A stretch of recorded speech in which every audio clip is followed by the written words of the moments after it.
Bhojpuri industry के king power star पवन सिंह के वो गाना लिखा भैया, जो गाना के नाम है टिकुलिया ए राजा। भैया ई गाना के लिखले बड़ा रोशन विश्वास। पावर स्टार पवन सिंह के भैया केहू भी गाना लिख के दी तो मार्केट में तो हिट होकबे करी। जो रोशन विश्वास गाना लिखले बड़ा भैया जवाब बाई कर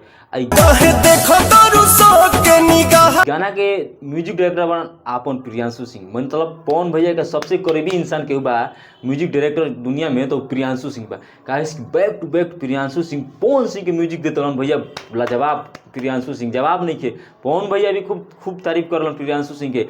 एकरा में पवन भैया के लीड रोल में गोइले बड़ी शिवानी सिंह। शिवानी सिंह आजकल नाम के मोहताज यानी कि पवन सिंह के साथ बैक टू बैक हिट गाना वाह पवन सिंह बा भैया। तहार अगर दया दृष्टि और केहू पर रही तो प्लास्ट भी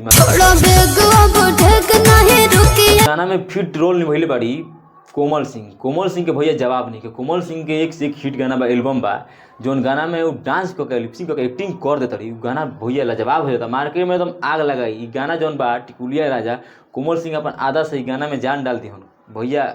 एक से एक हिट दिली खेसारी पवन नीलकमल जितना भी कलाकार बन भोजपुरी के सबके साथ डांस कर आग बैलो कोमल सिंह के। और पवन भैया के गाना जौन बाटे मार्केट में आग लगाई